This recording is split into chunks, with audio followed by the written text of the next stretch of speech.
dia, boa tarde, boa noite, galera. Uou! Vamos ver agora o nosso capítulo. Bom, nós vimos nas aulas anteriores que a região da Gália é onde hoje corresponde praticamente toda a França, mais partes da atual Bélgica e Holanda, né? Essa parte da Gália foi conquistada, foi uma das maiores conquistas do lendário Júlio César, que foi cônsul de Roma e pretendia, na verdade, ser o imperador, o maioral, mas foi assassinado no Senado. Pois é. Bom, a região da Gália, né, foi incorporada ao Império Romano, passou a fazer parte, né, a galera de lá aos poucos foi sendo integrada à população de Roma, mas enfim, depois que o Império Romano caiu no século V, nós já vimos que houve várias invasões de povos considerados germânicos, né, chamados do termo pejorativo de bárbaros, nas fronteiras do Império Romano do Ocidente, tá? Um dos povos lá do norte da Europa se chamava francos, tá? Esses povos francos, que eram povos germânicos, ocuparam a região da atual Gália, né? Então, na região da atual Gália se formou o reino dos francos, né? Também chamada de Franquia, por isso o nome França, entenderam? A relação Franquia-França. Vocês vão ouvir falar desse reino se vocês assistirem ou assistem Vikings ou Vikings, né? Quem gosta de falar o título em inglês, eu falo Vikings mesmo, né? Então eles falam da Franquia, né? Quando o Rolo, né, acaba se tornando um membro da corte da Franquia, né? Ele casa com uma princesa de lá, uma princesa ou alguma outra nobre, não lembro agora. O Rolo, irmão do Ragnar Lothbrok. E também o próprio Ragnar invade Paris, né? Então o reino dos francos, né? O reino dos francos teve como seu primeiro monarca cristão o Clovis, né? O Clovis, ele não era cristão. Os francos, eles tinham crenças nos deuses germânicos e ele se tornou cristão para se casar com a Clotilde da Burgúndia, né? Ele se tornou cristão por interesse. Então, era interessante para ele se tornar cristão. E aí é aquela coisa, nesse tempo, quando o rei se convertia, o povo inteiro se convertia também. Tá? Não era uma conversão, o rei se tornou cristão, mas eu vou continuar aqui cultuando o meu Odin. Tá, você poderia cultuar o seu Odin, mas tinha que ser, da porta da sua casa para dentro. Da porta da sua casa para fora, você seria cristão, né? E foi o que aconteceu com a maioria dos europeus. Da porta para fora era cristão, da porta para dentro era pagão. No final foram passando os anos, acabou se misturando, esse cristão era ser um pouquinho pagão também, né? Como é até hoje. Todo cristão, mesmo os protestantes, carregam em si um pouquinho de paganismo. Se alguém tem dúvida quanto a isso, adoraria um debate. Adoro debater essas coisas. Mas enfim, né? Não é aula de diálogo religioso hoje, né? Então, o Clovis se casou com a Clotilde da Burgúndia e fez uma grande aliança com o Papa, né? O Clovis era considerado descendente do rei Meroveu. Meroveu é um rei lendário, né? Dizem que ele era filho de uma serpente marinha, por isso o nome Meroveu vem de mer é mar em francês, né? Ele carregava o mar no nome, porque ele era filho de uma serpente marinha, né? Era um rei lendário. Do Meroveu, então, descenderam o Clovis. Do Clovis vieram alguns outros reis que já não se importavam tanto assim com o reino, não. Foram os chamados reis indolentes. Eram reis que estavam mais preocupados com festa, com balada, com corrida de cavalo, com duelo. Vocês acham que topzera surgiu hoje? Que baladeiro apareceu agora? Não, já sempre teve. Então eles não se preocupavam com o reino. Quem governava de fato eram os prefeitos de palácio. Em latim, maiordomos, que deu origem à palavra, tanto a palavra mordomo, como também a palavra mayor, que é prefeito em inglês, né? Porque maiordomos deu a tradução para a palavra, de origem à palavra mordomo, mas é traduzida também como prefeito de palácio ou prefeito do paço. Esse prefeito do paço acabou se tornando o que a gente conhece hoje, mais ou menos, como primeiro-ministro. Era esse cara que governava de fato, né? E o prefeito do paço que teve mais destaque, né, foi o Pepino de Heristal, né? Ele conseguiu transformar o seu cargo em vitalício, né, ou seja, e hereditário, ou seja, ele seria prefeito do paço, ou prefeito do palácio, ou maiordomo, vocês escolhem, são várias traduções para o mesmo cargo.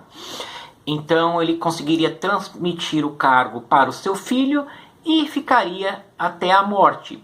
E o seu filho foi ninguém, nada mais nada menos que Carlos Martel, ou Carlos Martelo, como chamam nossos irmãos portugueses, né? A tradução do nome dele, Carlos Martelo. Em francês, Charles Martel, né? Charles Martel. Será que eu falei certo? Tomara. Eu costumo chamar de Charles Martel, né? O Charles Martel, ele conseguiu impedir os muçulmanos de invadir a Europa Central, porque os muçulmanos tinham ocupado o leste europeu, né? Os turcos tinham tomado todo o leste europeu. E outros muçulmanos árabes e muçulmanos do norte da Europa, norte da África, tinham tomado a Península Ibérica, Portugal e Espanha. A única parte da Europa que ainda não tinha sido tomada pelos muçulmanos era a Europa Central, correspondente hoje à Itália, à Alemanha, à Áustria, à França. Foi os únicos locais que os muçulmanos não tinham conquistado.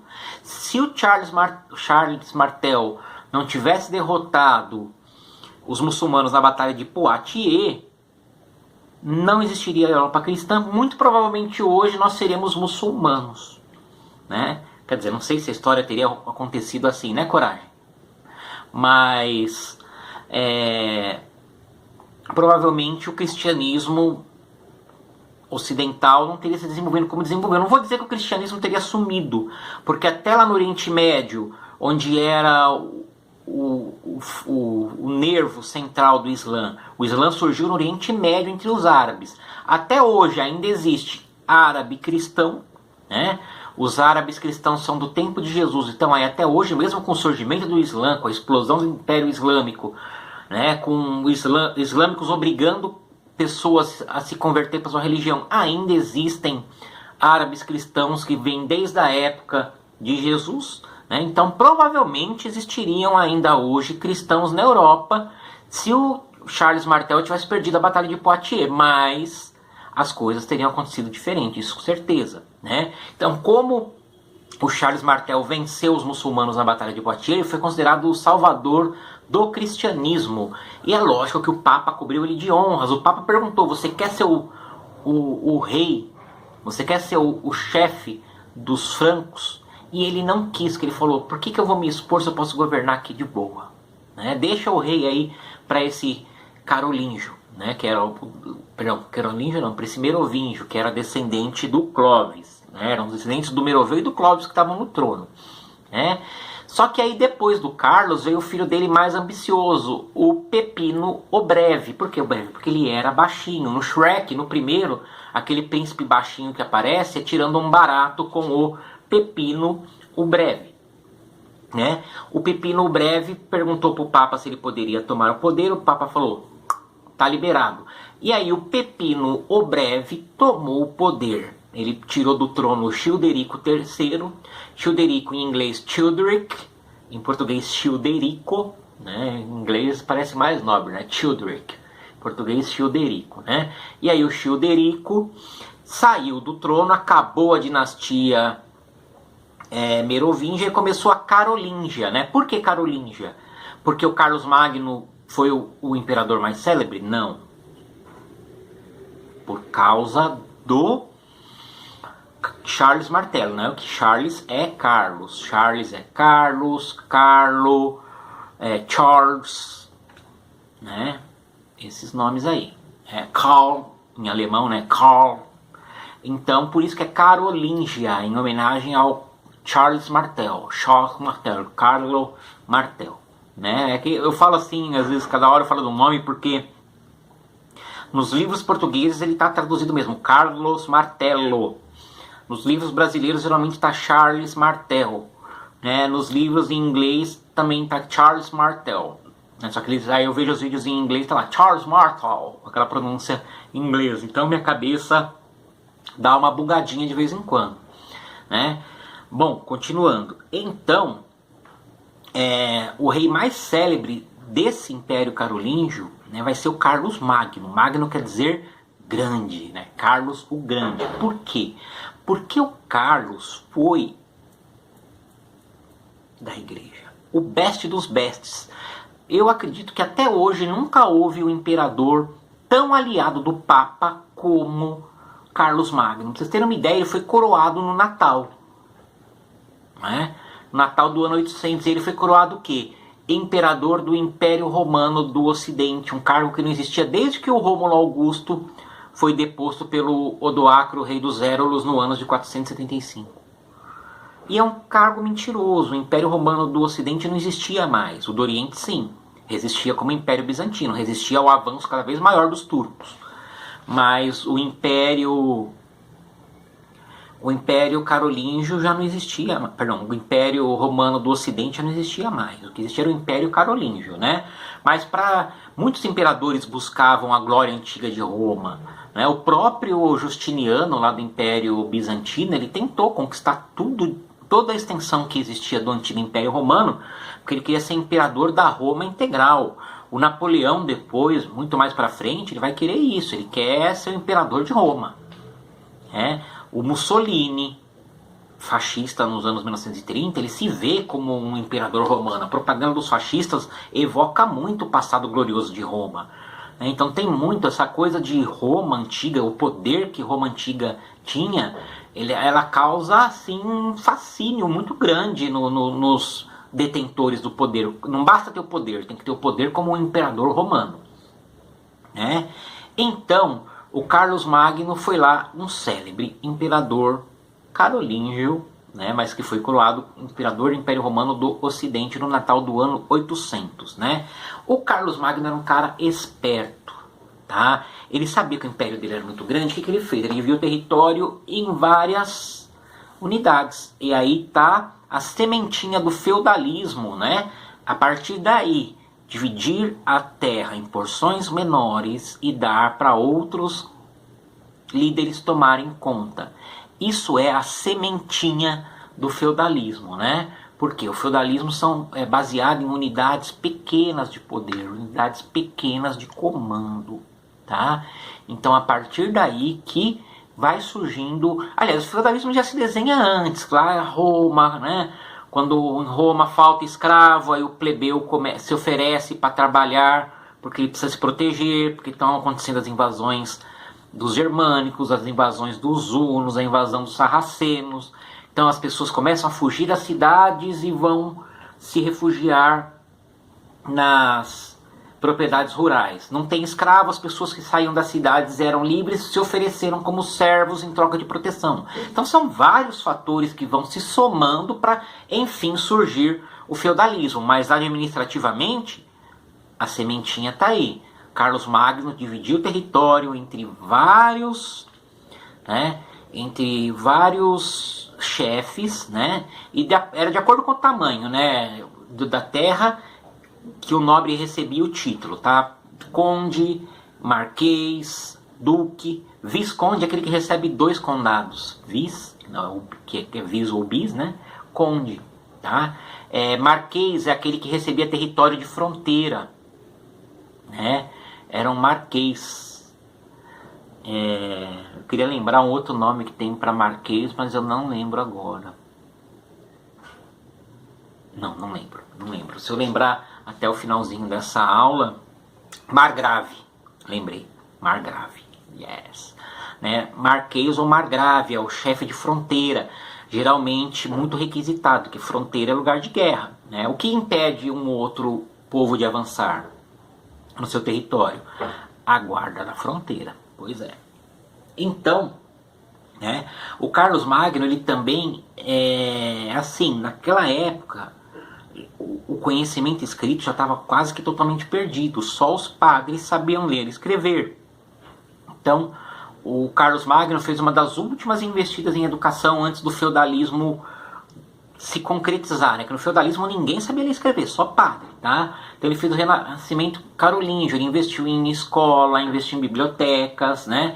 Ele aumentou o número de monges copistas, né? Que eram monges que iam copiar, né? Os textos escritos, né? Com obras da antiguidade. Muitas das obras que a gente lê hoje é porque esses monges copiavam à mão, copiavam à mão. Pegavam um livrão daquele tamanho, linha por linha. Mas eu penso que deve ser bom até para distrair, né? Ficar ali o dia inteiro lendo. Eu gosto de ler, mas acho que a parte de copiar... Mas também não faz outra coisa da vida, né? Tudo na vida tem seus prós e seus contras. Pelo menos devia distrair, tinha casa, comida e proteção garantido, né? Enfim. E aí, quando Carlos Magno morreu, vai uma tradição germânica. Por quê? Porque o Carlos Magno, ele herdou... ele era um imperador romano, mas o estilo de legislação dele era totalmente germânico, que era o que? A fidelidade do seu guerreiro com ele, e as leis eram muito mais orais do que escritas. E outra, quando o rei morria, ele dividia as suas terras igualmente entre os seus filhos, né? Não é como, por exemplo, pega Portugal moderno, Portugal na época do Brasil. O rei morria, tudo ia para o filho mais velho. O filho mais velho que era coroado e herdava os bens, né, do reino. Na época do Carlos Magno, não. Os costumes germânicos, o reino era dividido. Então, o que era um reino só, viravam 4. Né? E aí o que aconteceu? Os filhos dele não tinham o mesmo talento, né? Os filhos dele, Carlos, o Calvo, Luís, o Germânico, né, o Lotário, e entraram no maior conflito, e todos se enfraqueceram, e outros povos começaram a invadir, né? E aí o Império Carolíngio começou a entrar em declínio e foi dando origem cada vez mais a um feudalismo que era um sistema de poder pulverizado. O que é pulverizado? Pulverizado vem de polvo. Polvo é pó em espanhol e em latim, né?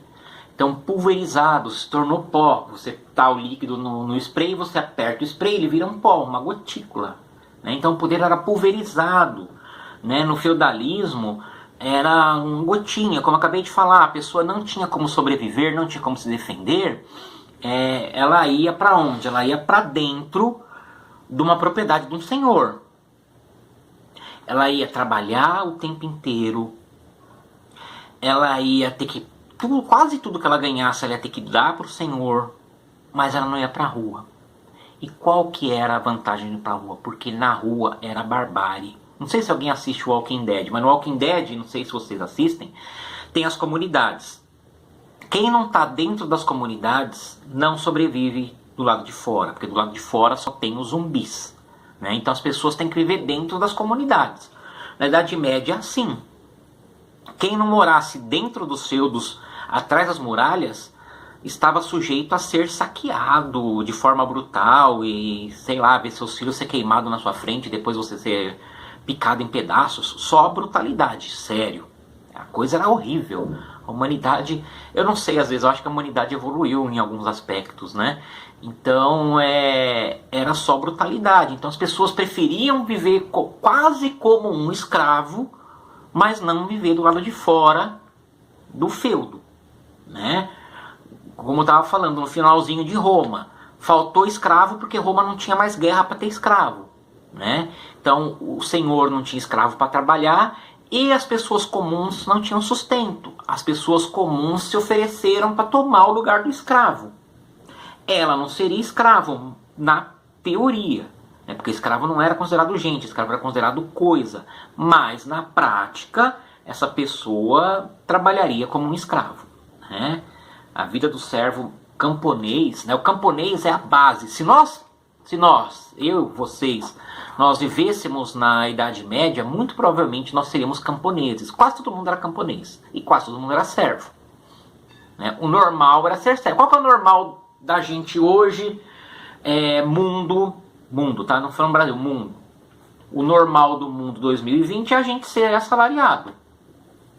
Vender a nossa força de trabalho em troca de salário. É o normal. Tem gente que não é assim. Não tem? Tem gente que é patrão. Mas quem que é patrão? Quase ninguém que a gente conhece. Poucas pessoas são patroas, né?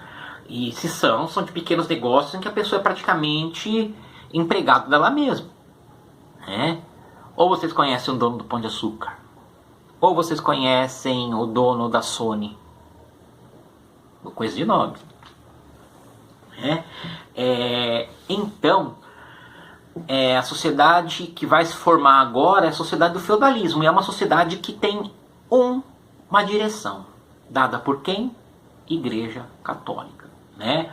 A Igreja Católica era o topo da sociedade, todo mundo tinha que obedecer e acabou. Por quê? Porque a Igreja Católica tinha as ordens dadas por Deus, e se Deus deu, ninguém se mete nisso, né? Então, a Igreja ela determinou que a sociedade ela tinha 3 ordens, né? Tinha a ordem daqueles que oravam, os oratori em latim, né? Aqueles que oram, que era o clero. E eles tinham a obrigação de orar por todos, né? O clero tinha que orar por todos. Abaixo do clero tinham os bellatori, né? Que vem de bella, que é guerra em latim. A palavra guerra que a gente tem não veio do latim, veio do germânico, tá? Vem de ver, que é guerra em alemão, né? Ver, wer, né? Ver, wer,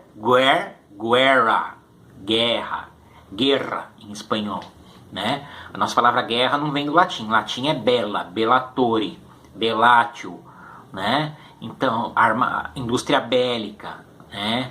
É daí que vem o termo bella. Então, os nobres eram belatores, eram guerreiros. O dever do nobre era guerrear para proteger todo mundo. E os camponeses eram laboratores, né? Laboratori vem de laboro, que é trabalho, né? Por isso que a gente vai fazer um teste, a gente vai no laboratório. O laboratório é onde a gente trabalha. Na sala de aula a gente tem a teoria. Dentro do laboratório é a prática, o trabalho, o efetivo, é o pôr a mão na massa. Então, são os laboratórios, os camponeses, que têm o dever de trabalhar por todos. O camponês trabalha e produz riqueza para toda a sociedade sobreviver, para o clero orar por todo mundo e para a nobreza lutar por todo mundo, para defender a todos se precisar, né? É uma sociedade que tem os valores cristãos, né? Na economia vigora o colonato, né? Eu vou explicar melhor na próxima aula, e a suzerania e vassalagem, né? Que é um sistema de fidelidade que veio dos germânicos, é um juramento de fidelidade. Se um nobre jura fidelidade ao outro, ele vai cumprir com essa fidelidade até o fim, né? É uma fidelidade que tem que ser cumprida a qualquer custo. Beleza, galera? Eu coloquei vários outros assuntos nessa aula que é para dar uma enriquecida, tá? Assuntos que não poderiam ficar de fora e o livro não dá muito uma abordada, não. Eu achei que era bacana dar uma investida nisso, né? Não é porque a gente está em casa que a gente vai deixar as coisas para trás. Tudo vai ser dado ainda esse ano. Beleza, galera? Responda o formulário. Uou!